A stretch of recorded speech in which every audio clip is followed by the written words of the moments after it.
Hola a todos, soy Guillermo Serrano y nada, estoy pues aquí con vosotros para presentaros un taller que me ha invitado el equipo del TODI para que imparte un taller, a ver si os puede servir un poco de ayuda. Y que antes que nada, mil millones de gracias por invitarme. Me hace muchísima ilusión, siempre me ha apetecido muchísimo ir al TODI, ya sea debatiendo, juzgando, que luego pues me pillaba un poco lejos desde España, pero no he podido ir, pero siempre me he quedado con muchísimas ganas, entonces me hace mucha ilusión poder intentar ayudar, aunque sea un poquito a distancia, a la gente que estáis viendo esto y que estáis preparando debates, etcétera, etcétera, y luego en general, pues yo qué sé, pues si más gente lo ve después del todo, y pues también fantástico, ¿no? Pero bueno, yo soy Guillermo Serrano, para los que no me conozcáis, pues llevo ya un tiempo en esto del debate, más tiempo del que me gustaría admitir, porque significa que soy viejo y no me gusta irlo admitiendo. Pero bueno, en todo este tiempo he conseguido algunas cosas. Soy subcampeón de CEMU de Córdoba, sin saber muy bien cómo, pero también soy tercer mejorador en CEMU de Chile. El año pasado fui también, estuve dentro del equipo de adjudicación de CEMU de Perú. Y bueno, llevo pues tropecientos mil breaks, creo que son 35 breaks como debatiente, unos 40 como juez y adjudicado en más de una decena de torneos. Así que bueno, el caso es que en todo este tiempo he ido aprendiendo una serie de cosas, muchas sobre todo a base de darme golpes, seguir aprendiendo a base de esos golpes. Eh, entonces, la idea un poquito del taller de hoy es intentar comentaros una serie de cosas, y sobre todo específicamente una, que también de un tiempo a esta parte me he ido parando a mirar y me he dado cuenta de que hay una serie de, sobre todo un error específico muy común a la hora de argumentar y a la hora de hacer debates, que creo que venimos arrastrando desde las primeras clases de debate que recibimos. Y que creo que, aunque nada de lo que se va a tratar en este taller sea completamente nuevo ni rompedor, y en general pues prácticamente todas las personas que deberíais saber, o entiendo que sabréis las cosas de las que estamos hablando, a menos que estéis empezando desde cero de debate, lo cual pues oye, también es un muy buen momento para ver este taller, espero. Eh, Aunque no va a ser nada absolutamente nuevo, ni vamos a descubrir las 5 maneras para refutar cualquier caso y ganar todos los debates al 100%, yo creo que sí que podemos ver una serie de cosas y unos errores que he estado viendo que se cometen desde las fases más pequeñas y más tempranas de empezar el debate, como en equipos que a lo mejor están en top rooms buenísimas, pero que tienden a tener una serie de problemas o errores de base a la hora de afrontar los debates y a la hora de afrontar las argumentaciones. Entonces vamos a ver qué causa todo esto, cómo llegamos a ese error, por qué creo que eso es un error, y qué se deriva de los cambios que propongo para tratar de solucionar esos errores de cara a, pues yo creo que conseguir hacer mejores casos y casos más fuertes, y sobre todo al final este taller va a ir mucho sobre cómo enfocar el metadebate a la hora de la verdad, y vamos a ver lo que yo creo o espero, sobre todo que pueda ayudar a ganar más debates o al menos rascar unos puntillos más en cada ronda. Lo primero de todo es, a la hora de la verdad, ver también de dónde nace esto, ¿no? Esta idea tan rara que tengo para este taller con ese título cero clickbait, y súper específico también. Y la primera idea, o sea, esto, sobre todo este taller, nace a partir de, ya os digo, de empezar a ver debates, de juzgarlos últimamente, y empezar a fijarme en una serie de cosas que me iban llamando la atención. Y empecé a darle vueltas y empecé a darle vueltas, y no hace mucho estuve dando una clase en la Universidad Autónoma de Madrid sobre debate. Y el caso es que decidimos plantear una moción para que la viesen los chicos. Antes de seguir con el taller, justo antes de empezar, les planteé una moción, que fue la ronda 9 de CEMU de Perú del año pasado, que es: esta casa cree que los partidos de izquierda deberían centrar principalmente sus propuestas electorales en medidas económicas y de clase, en vez de en aquellas enfocadas a identidades sociales. Por ejemplo, reducción de impuestos a clases bajas en vez de mayor emancipación de la mujer o visibilidad LGBT. Les propuse esta moción y les di, pues creo que fueron 3 minutos para preparar una serie de argumentos. Pues los que se les fuese ocurriendo en 3 minutos, les di 3 minutos. Y al terminar esos 3 minutos, pues yo qué sé, les di un par de minutillos más. Entonces, esto para nada es obligatorio, no es necesario. Pero sí que os recomiendo aunque solo sea para seguir también ese mismo tren que siguieron ellos, al menos el tren mental. Parad el vídeo un momento, dedicadle 3 minutillos a pensar, yo que sé, en lo que os apetezca, en gobierno o en oposición, elegid una, y dedicad 3 minutillos o incluso 5 minutillos a pensar en argumentos de gobierno o pensar en argumentos de oposición. Dadle a la pausa al vídeo y volved en 3 minutos. Coged boli y papel, apuntad algunas ideas y volvéis en unos minutos, ¿vale? Yo a partir de ahora vamos a hacer una ligera pausa y seguiré como asumiendo que lo habéis hecho. Y bueno, los que no lo habéis hecho, pues porque no os apetecía, etcétera, etcétera. Pero intentadlo. ¿Ya? Perfecto. Vale, pues vamos a ver por un instante cuáles fueron los argumentos. O sea, yo les planteé esto a los chicos de la Autónoma. Y me plantearon una serie de argumentos desde el gobierno. Por hacer un resumen de lo que me hablaron desde la parte de gobierno sobre por qué los partidos de izquierdas deberían centrar en medidas económicas de clase. Me dieron, fundamentalmente, las ideas que más se repetían eran tres. La primera, un motivo histórico, que la izquierda había nacido sobre todo como esta parte de conciencia de clase y que era lo que más representaba la idea de la izquierda, el espíritu de la izquierda y todo lo que había sido la evolución de la izquierda. En segundo lugar, me hablaban de cómo provocaba menos rechazo las cuestiones económicas que cuestiones de identidades sociales, porque yo que sé, más gente se sentirá atacada o este tipo de cosas. Entonces hay un mayor rechazo social a las ideas que atacan identidad, no que atacan identidad, sino que tratan de ampliar identidades y de este modo, pues yo que sé, otras identidades se pueden ver atacadas. Entonces, como esto provoca menos rechazo, es más fácil convencer a gente de centro, supongo que pues para ganar más votos, ¿no?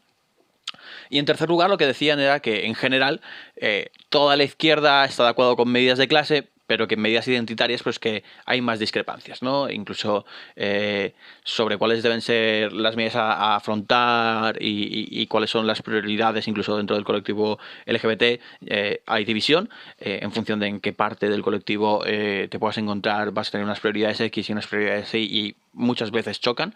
Entonces, en general toda la izquierda está de acuerdo con las medidas de clase, pero no tanto con las medidas identitarias. Esto yo creo que fueron los tres principales argumentos que dieron en gobierno. Hay más, muchos más, obviamente, ¿no? Pero de los que me dijeron así de primeras, estos fueron los tres primeros que se les ocurrieron a más gente.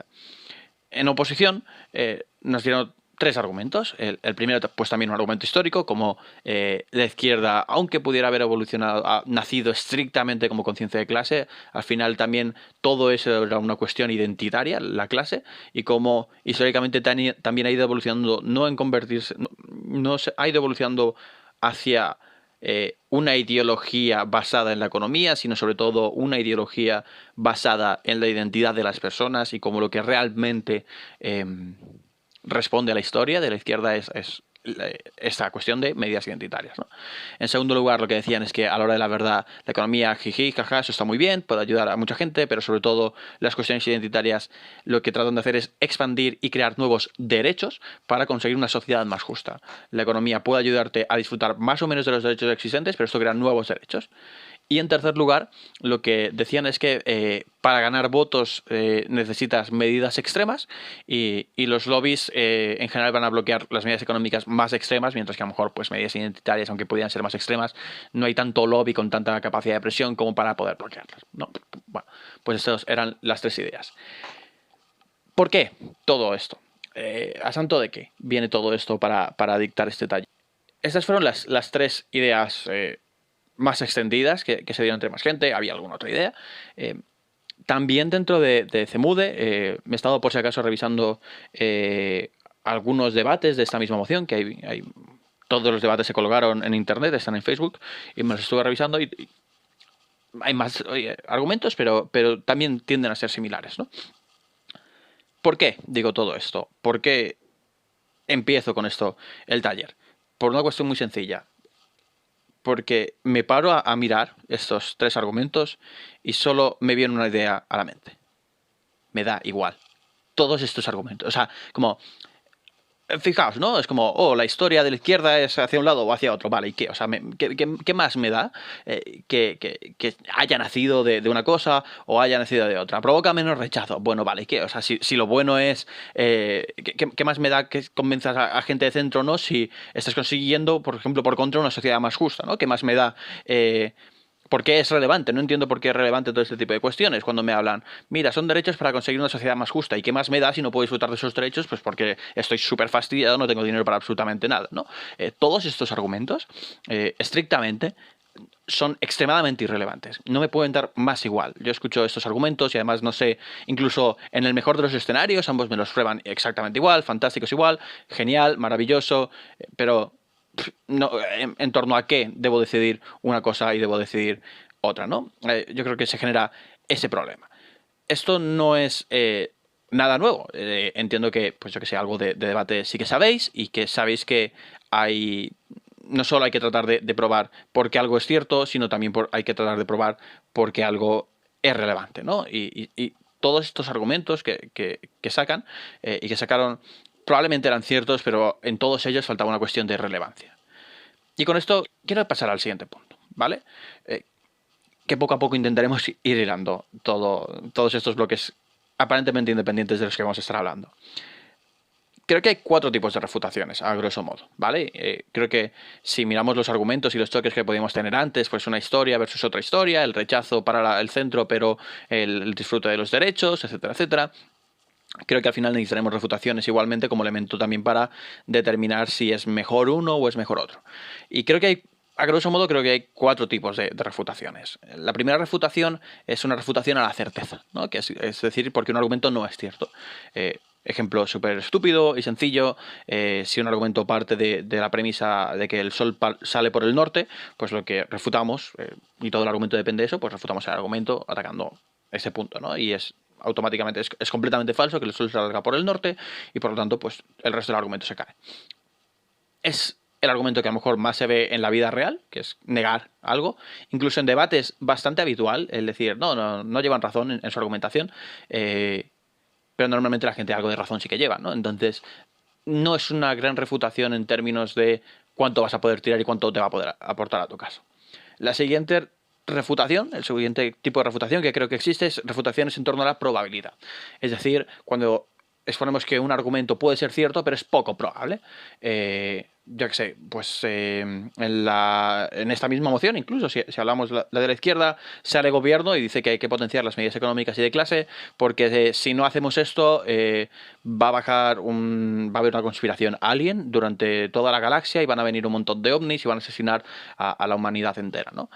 A ver, puede pasar, ¿no? Puede ser cierto, pero honestamente es extremadamente poco probable, ¿no? Entonces lo que hacemos con esta refutación es tocar la probabilidad. Puede ser cierto, pero creemos que es poco probable. En tercer lugar está la refutación de la importancia. Aceptamos que algo es cierto, aceptamos que es probable, pero lo que refutamos y lo que decimos es que no es relevante. Por ejemplo, yo qué sé, cuando hablamos de si debe existir o no impuestos, pues sí, probablemente. O por ejemplo, en reducir el precio de los medicamentos. Imaginaos que la aspirina o cualquier cosa súper básica, yo qué sé, incluso poniendo casi el ejemplo de la diabetes, ¿no? La medicina para la diabetes, pues imaginaos que de repente suben el precio de la dosis diaria a 15.000 millones de dólares, ¿no? Entonces, pues sí, si nosotros limitamos legalmente el precio de eso, pues es cierto y es probable que las industrias farmacéuticas van a perder dinero. Y eso es un argumento cierto y probable, pero que no es relevante. Seguramente sea mucho más relevante para todos nosotros, pues ayudar a estas personas, etcétera, etcétera. Entonces, me es completamente indiferente. Y en cuarto lugar, porque si os fijáis todo esto es como una escaleta, ¿no? En primer lugar, no es cierto. En segundo lugar, es cierto, pero poco probable. Es cierto, es probable, pero no es relevante. Creo que además la calidad de la refutación y cuánto os puede ayudar para vuestro caso va increciendo conforme a estas refutaciones. La cuarta y última creo que es la más interesante y la que más puede ayudar para todos los casos.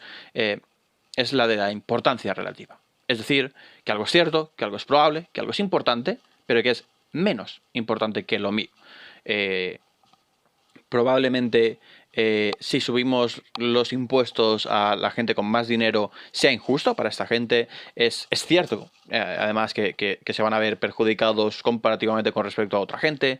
Incluso podría decirse que es probable que algunas personas con mucho capital se vayan del país y dejen de pagar impuestos en el país. Y esto indudablemente es importante porque es menos dinero también para redistribución de la riqueza, etcétera, etcétera. Entonces, probablemente ese pudiera ser un argumento cierto, probable, importante. Pero igualmente decidimos que la gente que tiene más dinero debe pagar más impuestos porque gracias a eso más gente en una situación de necesidad consigue tener una ayuda sustancialmente relevante que le pueda ayudar muchísimo. Cuando hablamos, por ejemplo, de comedores sociales, pues mira, al 99% de la población no nos regalan la comida, ¿no? Y si alguien cree que el Estado tendría que invitar a comer todos los días a toda la gente, ¿no? La gente pues se opondría.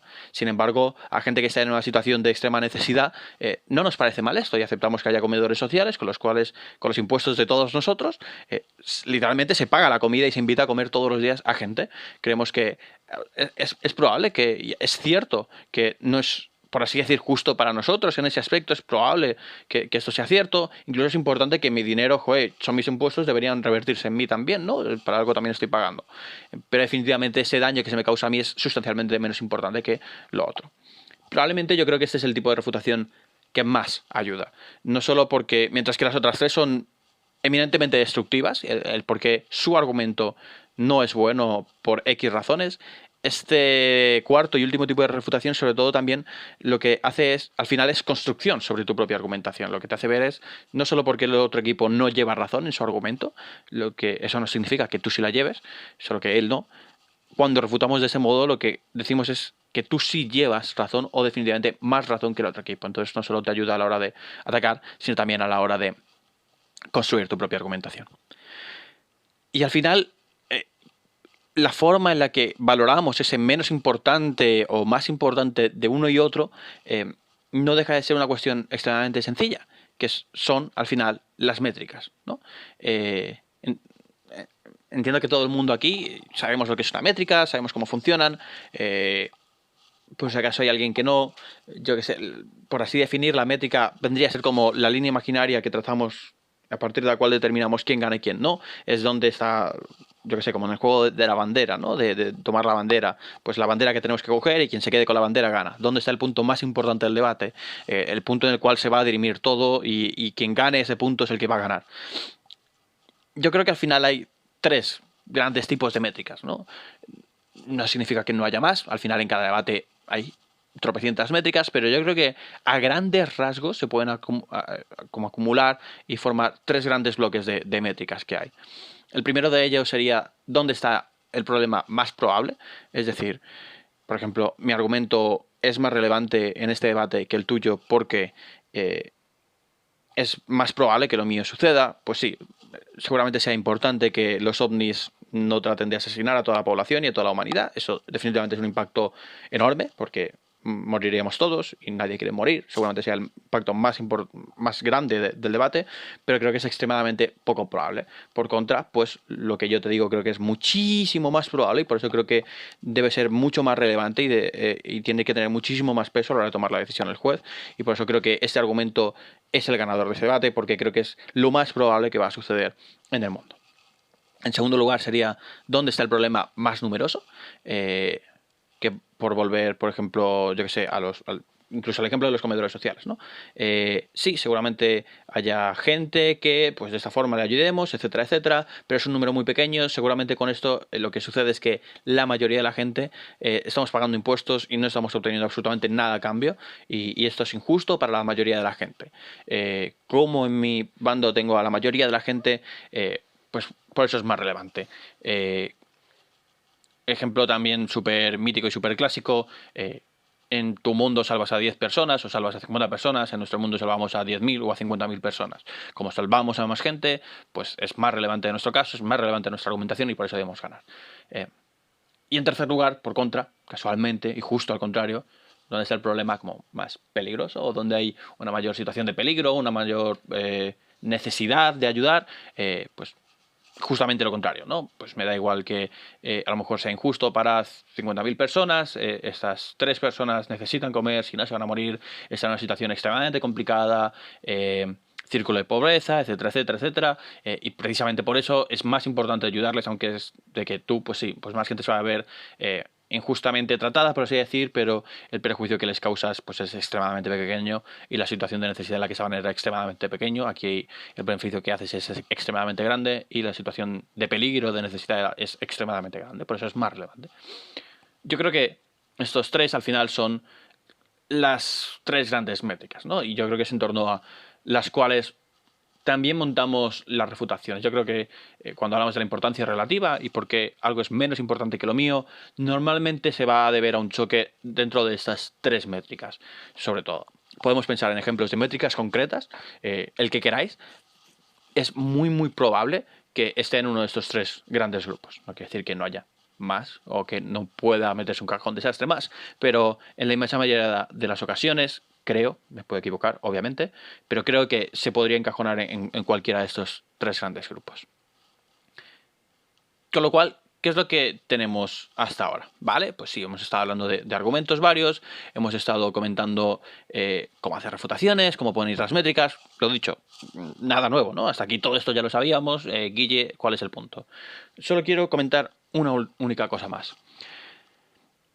Y es la cuestión de, a la hora de la verdad, cómo también tratamos de hacer esto en los debates. En los debates muchas veces vamos a ver que hay dos grandes formas de tratar de construir esa relevancia que vemos que es necesaria para ganar los debates, ¿no? Porque si no, pues no nos quedaría absolutamente nada. Pero hay dos grandes formas de hacerlo. La primera es, primero explicas por qué algo es cierto y después explicas ¿y por qué esto es relevante? Y ahí pues empiezas a contarlo y le dedicas un minutito a soltar tu métrica y decir por qué esta métrica es la relevante. Ok.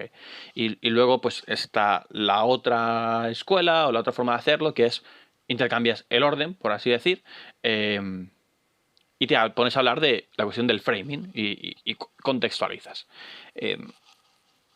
Entiendo igual que todo el mundo sabemos lo que es el framing, a qué nos referimos con contexto. Al final, con el contexto, lo que tratamos también es de hacer que las cosas sean un poquito más vistosas, etcétera, etcétera. Asumo que, si no lo habéis visto, id corriendo a ver el taller que hace Adam Hawksby, el How to Win Debates Without Really Making Arguments, que probablemente es el taller más famoso de la historia de debate. No sé si tiene como 40.000, 50.000 reproducciones, que para ser un taller de debate es una barbaridad. En ese mismo taller, justo al principio, es el primero de todos, Adam pone un ejemplo muy sencillo para hablar del framing.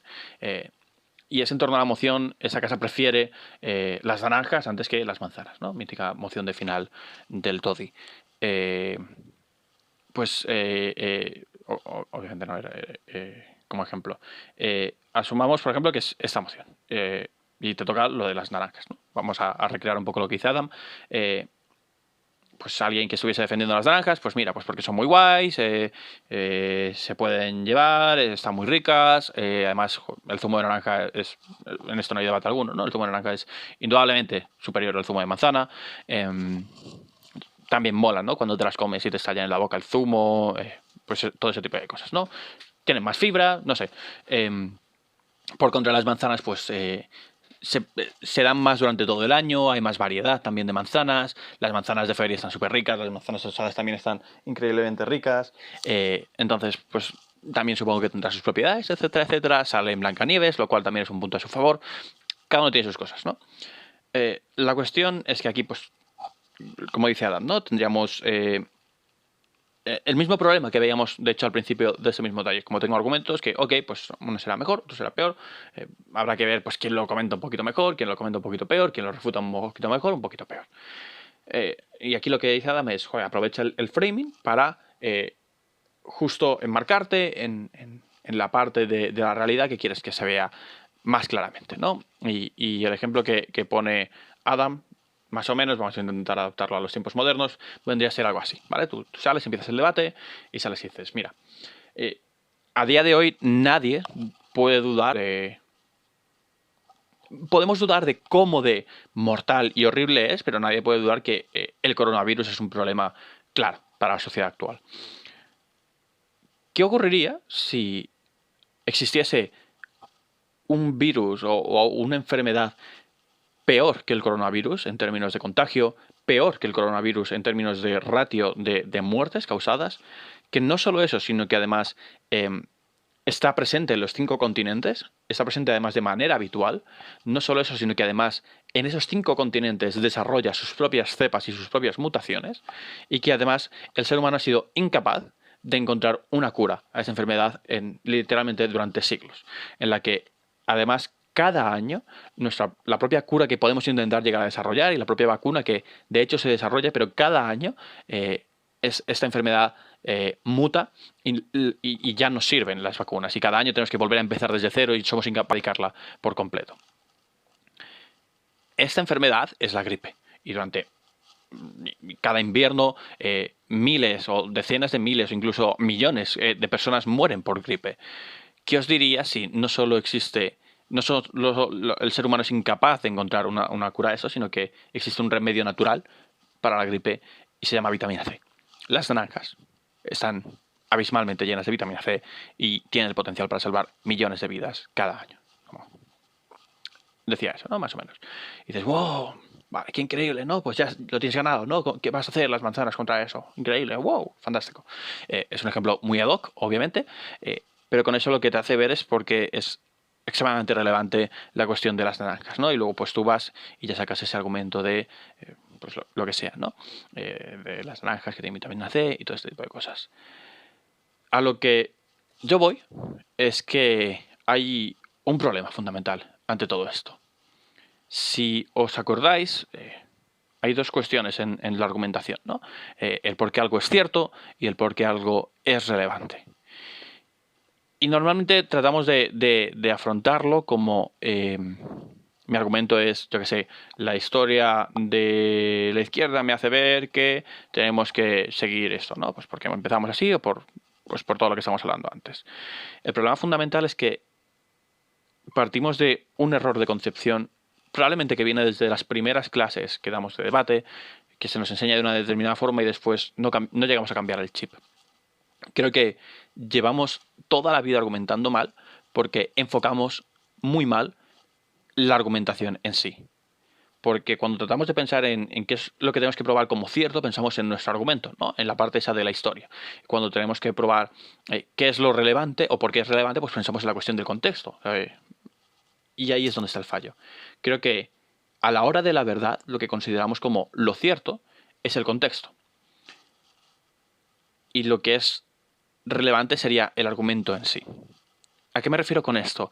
¿Y por qué creo que esto es extremadamente relevante a la hora de construir casos y construir argumentaciones? Tu argumento no es porque sube la economía. Eso es una contextualización. Ahí lo que me estás diciendo es por qué si llevamos a cabo esta medida es probable en torno a cuestiones X, en teoría objetivas, ¿por qué va a subir la economía? Eso es irrelevante. Eso, en el mejor de los casos, todos los argumentos enfocados a eso, que son el 99% de los argumentos, lo que estás diciendo es por qué cuando ocurra esto se va a dar X cosa.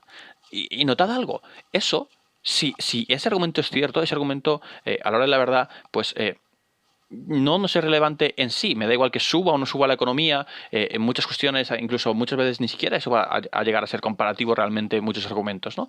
Pero en sí todo eso me da absolutamente igual. Incluso aunque probaras por qué sube la economía, no ganarías el debate. El argumento real, el argumento que te hace ganar el debate no es por qué sube la economía. El argumento que te hace ganar el debate es por qué que suba la economía es lo más relevante del debate. Todo lo anterior y todo el esfuerzo anterior que dedicamos no es más que una labor de contextualización, porque es de esperar que ante este tipo de situaciones X y cosa va a ocurrir. Hasta ahí todo genial, pero eso nos da absolutamente igual. Lo que realmente importa en el debate y en el metadebate es por qué eso es lo más relevante.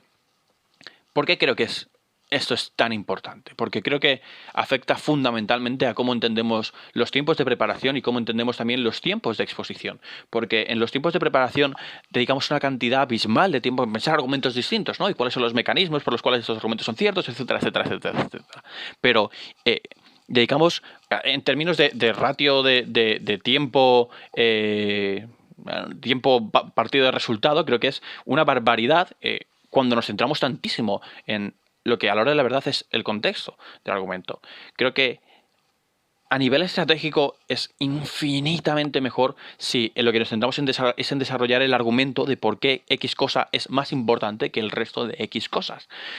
Porque eso, y no lo anterior, eso es lo único que te hace realmente ganar el debate. Cuando hablamos de que las mejores refutaciones son las que te hacen comparar una cosa con otra, es porque el resto de refutaciones que atacan el por qué algo es cierto son irrelevantes porque no te sirven de verdad para hacer el caso. Por eso me paro a mirar eso, porque lo que realmente te hace ganar es esa comparación. El argumento que te hace ganar es esa comparación. El probar por qué algo es cierto está genial, pero debe quedarse en una primera fase y el resto de la argumentación, el resto del caso, donde tengas 20 mecanismos distintos es para probar la importancia de esto.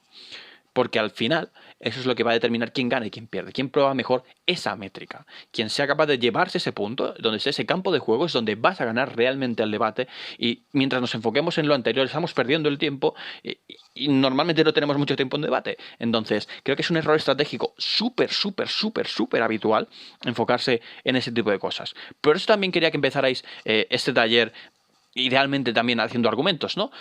Si os paráis a mirar la hoja que habéis rellenado, es muy probable, pues habrá alguien que no, ¿no? Como siempre.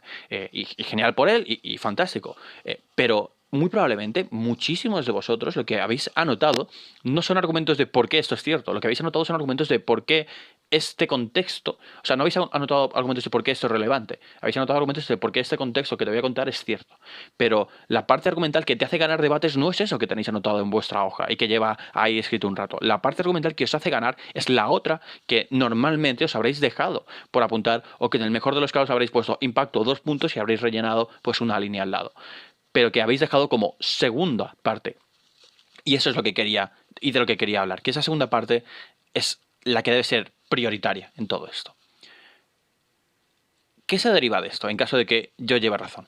Que puede que no la lleve, ¿no? Pues yo qué sé, llevo mucho tiempo en debate y si no he ganado el CEMUDE, pues también pues será pues porque yo también me equivoco y hay muchas cosas que creo que hago bien y no lo hago bien, ¿no? Pero asumamos, solo por el ejercicio de la imaginación, asumamos que yo llevo razón en este tipo de cuestiones y llevamos toda la vida argumentando mal. ¿Qué se deriva de esto? En primer lugar, que el tiempo de exposición de los argumentos, es decir, tanto de la parte de por qué algo es cierto como de la parte de por qué algo es importante, mientras que normalmente nos enfocamos mucho en la primera y dejamos de lado la segunda, creo que, como poco, si estáis de acuerdo con lo que yo estoy diciendo o al menos os hace dudar, creo que debéis hacer un esfuerzo para que al menos el tiempo de exposición de ambas partes, de ambos argumentos, sea el mismo para ambos. Si habláis 2 minutos de por qué X argumento es cierto, quiero que dediquéis 2 minutos para explicarme por qué ese mismo argumento es relevante. Porque al menos, necesita la misma atención, como poco. Lo cual nos lleva a otro punto. En el prep time, el tiempo que debéis dedicar es el mismo para ambos, como poco. Porque al final no va a ser tan relevante esa primera parte, sino donde va a estar el choque y la contención real va a estar en la segunda. Y por lo tanto es donde más tiempo, yo creo, tenéis que dedicar tiempo a imaginar y cuáles van a ser todas las diferencias y discrepancias que va a haber en el debate, poder adelantaros a todos y poder pensar en todas esas respuestas. Y por eso es tan importante que incluso desde el prep time, si, yo qué sé, si dedicáis 10 minutos a hablar entre los compañeros del equipo y otros 5 a escribir y a organizaros, pues que a los 5 minutos de empezar el prep time ya tenéis que haber abandonado los argumentos en sí, como los entendemos hasta ahora, y tenéis que empezar a pensar en por qué esto es relevante, porque esos son los argumentos de verdad del debate. Y en tercer lugar, lo que esto significa es que la construcción argumental clásica que hacemos en los debates debe cambiar un poco. ¿A qué me refiero con esto?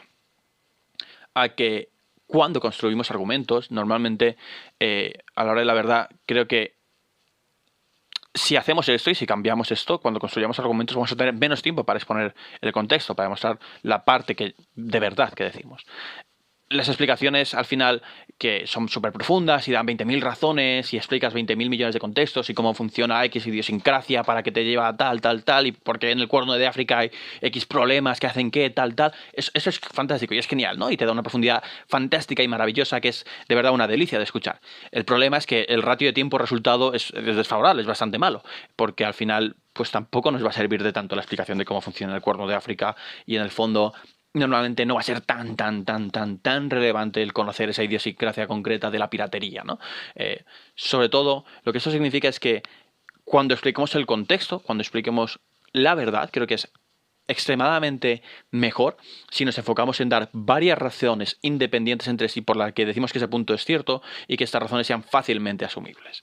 Que no nos volquemos en explicaciones súper sesudas, etcétera, etcétera. Si me puedes dar 3 razones por las que esto es cierto y cada una es una frase o es una frase y media, fantástico. Porque de repente me habrás dado razones fácilmente asumibles, que serán entendibles y que me harán ver que ese punto de contexto, ese punto de por qué esto es cierto, ya está demostrado. Y en 30 segundos, en 45 segundos, en un minuto como mucho, esa parte no la voy a poner en duda mucho. Y podrás entrar directamente en la profundidad de la argumentación.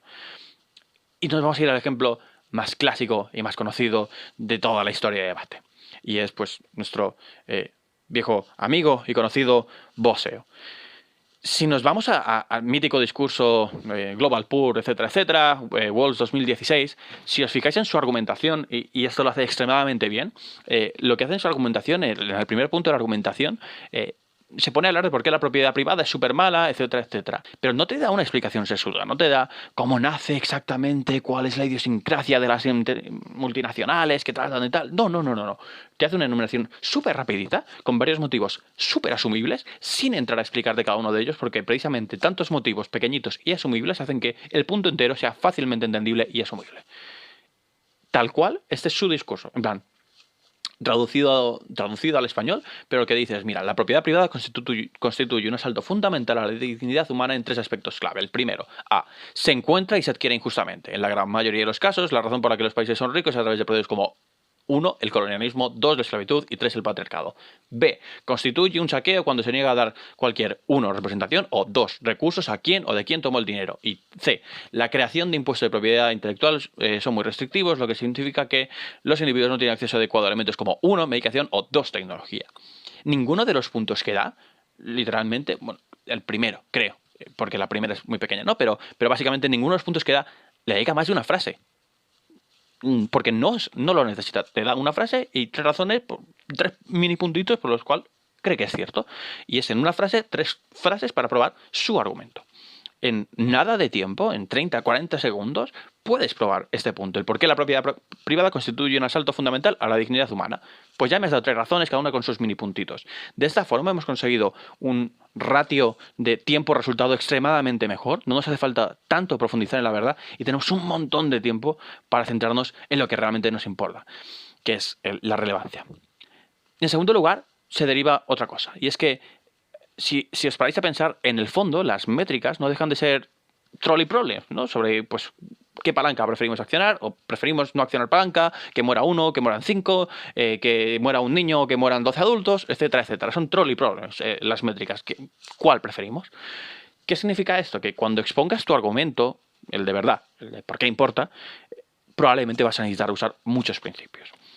Trabajadlos, estudiadlos, porque al final la lógica que va a subyacer en todos los trolley problems es qué principio es más relevante.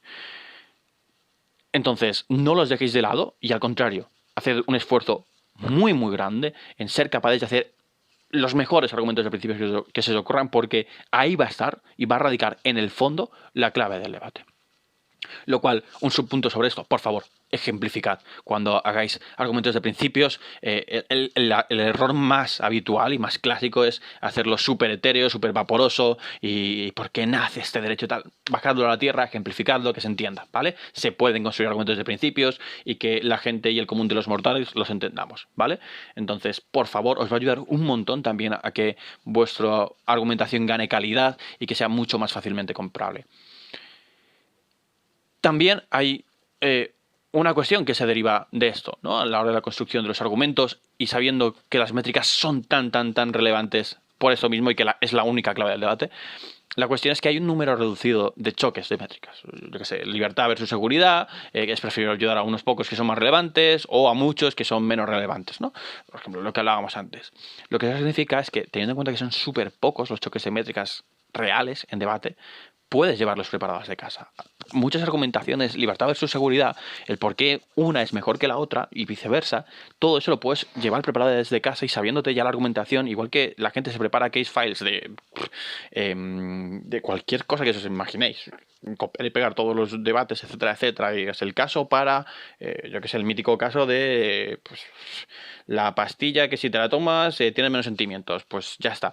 Pues igual que hay case files para los casos de debate, podéis llevaros preparados perfectamente, aunque sea en vuestra cabeza, porque lo habéis hecho 1000 veces, pero llevaos preparados buenas construcciones argumentales de por qué una métrica es mejor que la otra. Cuando hablo de buenas construcciones argumentales es de durante 2 minutos o 2 minutos y medio o 3 minutos un argumento de por qué la seguridad es más importante que la libertad y desarrollarlo. Y todo eso lo tenéis preparado de casa y es tiempo que podéis ganar en el prep time y en el desarrollo en mesa. Todo esto lo que te hace también es poder también dedicar más tiempo a analizar el metadebate y entrar a cuáles van a ser las estrategias de cada uno de ellos y cómo resolverlas, etcétera, etcétera, etcétera, etcétera.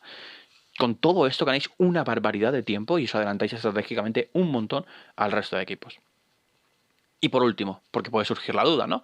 Y es, ¿qué hacen ahora los segundos turnos? Porque es bastante habitual que pues la separación sea el primer orador habla y expone por qué esto es cierto y el segundo orador refuta y dice por qué es importante, ¿no? Con las comparativas y tal, ¿no? Y dices, joder, si sobre todo me dedico a construir el por qué esto es importante, pues ¿qué hago en los segundos turnos? Porque se van a quedar con menos material del que es habitual. A lo que creo que es mejor que dediquéis vuestro tiempo si hacéis esto, que creo que en sí es mejor que lo hagáis a la estructura habitual de debate. Creo que esto no es que deje al orador o al segundo orador sin cosas que decir. Todo lo contrario, creo que le da el tiempo fantástico, perfecto y maravilloso para preparar lo que mejor tiene que hacer y el punto más relevante de su turno. Y es que al final, en el peor de los casos, y siendo literalmente el viceprimer ministro, tienes al menos 30 minutos para pensar en construir el mejor argumento del debate, que al fin y al cabo no es ni más ni menos porque, incluso en el peor escenario, es más importante hacer lo que defiendes. Tienes 30 minutos como poco para pensar en el peor escenario, sabiendo todas las métricas, sabiendo todas las respuestas, anticipándote a todo, puedes dedicarle media hora a pensar por qué incluso en ese escenario va a ser mejor. Pensar en respuestas, pensar en ejemplos, pensar en desarrollos. Ante todo eso te puedes adelantar. La gente habla muy bien del discurso de Bo en Walls, ¿no? De Global Pur, etcétera, etcétera. Y lleva razón, pues joder, es un discurso increíble, habla genial, tiene unas ideas fantásticas, una estructura de 10, es brillante, pero al menos yo soy de la escuela de que cree que si ganaron en primer gobierno ese debate no fue gracias al discurso de Bo, sino fundamentalmente fue gracias a Fanele. Porque Fanele lo que llega y hace en el segundo turno, fundamentalmente lo que explica, no es porque pues todo lo que te había dicho Bo, de la legitimidad, etcétera, etcétera, sino porque incluso en el peor escenario, que literalmente es les van a matar, porque en el peor escenario esto es lo que hay que hacer. Y ese detalle permite adelantarse a, literalmente si os veis el debate, se adelanta a todo lo que dice toda la oposición, segunda oposición ya está fuera casi del debate en cuanto empiezan a hablar, porque Fanele ha podido dedicar 30 minutos a pensar en simple y llanamente, literalmente 7 minutos de discurso sobre por qué, incluso en el peor escenario, es más importante hacer lo que tu equipo defiende. De esta forma conseguís adelantaros a todo lo que sucede o, en el caso en que estéis en cámaras bajas, a ser capaces de reventar todas las respuestas, que no tengáis que estar atentos todo el rato a todo lo que se está diciendo y casi hasta el turno de tu compañero de empezar a trabajar de verdad en bla, bla, bla, bla. Ganáis una barbaridad de tiempo que os puede hacer ganar el debate. Al fin y al cabo, de lo que hemos hablado es de cambiar ligeramente la forma de argumentar, en dejar de pensar en que nuestros argumentos es por qué es cierto que hay que hacer o dejar de hacer algo. Porque eso sí es un argumento, pero sobre todo es el contexto de tu argumento. Porque lo que es realmente el argumento, lo que es realmente lo que te hace ganar el debate, es por qué eso me importa. Cuando hablamos de si los partidos de izquierdas deberían centrar las propuestas en medidas económicas y de clase o en medidas sociales, me parece genial que me hables de la historia, me parece genial que me hables de los partidos de centro, o me parece genial que hables de cómo los lobbies van a bloquear. Pero eso es una contextualización a por qué es relevante esto que me estás contando, por qué es relevante una u otra medida. Y eso segundo es en lo que tenemos que centrar nuestra argumentación. y el prep time y el pensar las ideas. Creo que esto es relevante porque es muy poco común pensar de esta forma, sobre todo, no ya al principio, en términos medios, sino eso. Normalmente vamos a pensar en los argumentos de por qué esto es cierto en el prep time y nos olvidamos de la parte que más importa, que es al final en metadebate es lo que nos va a dar el resultado por ganado o el conseguir rascar un punto o dos o tres. Entonces, dadle una vuelta. Si creéis que llevo razón, será fantástico. Si creéis que no la llevo, pues bueno, pues lo siento por haberos hecho perder todo este tiempo, pero espero que os haya servido para algo. Seguramente el título del taller definitivamente sea clickbait, pero bueno, también lo decía, ¿no? El subtítulo tampoco es súper mal, solo argumentamos mal un poquito. Y nada, pues que de nuevo muchísimas gracias por haberme invitado y que esto ha sido un absoluto placer y que espero que os pueda ayudar, aunque sea solo un poquito, pues ya me sentiré súper satisfecho. Muchas gracias a todos y bueno, cualquier cosa, pues me encontraréis en Facebook, me encontraréis en cualquier sitio, podéis dejar dudas o comentarios en este mismo vídeo e intentaré responderlas. Muchas gracias y adiós.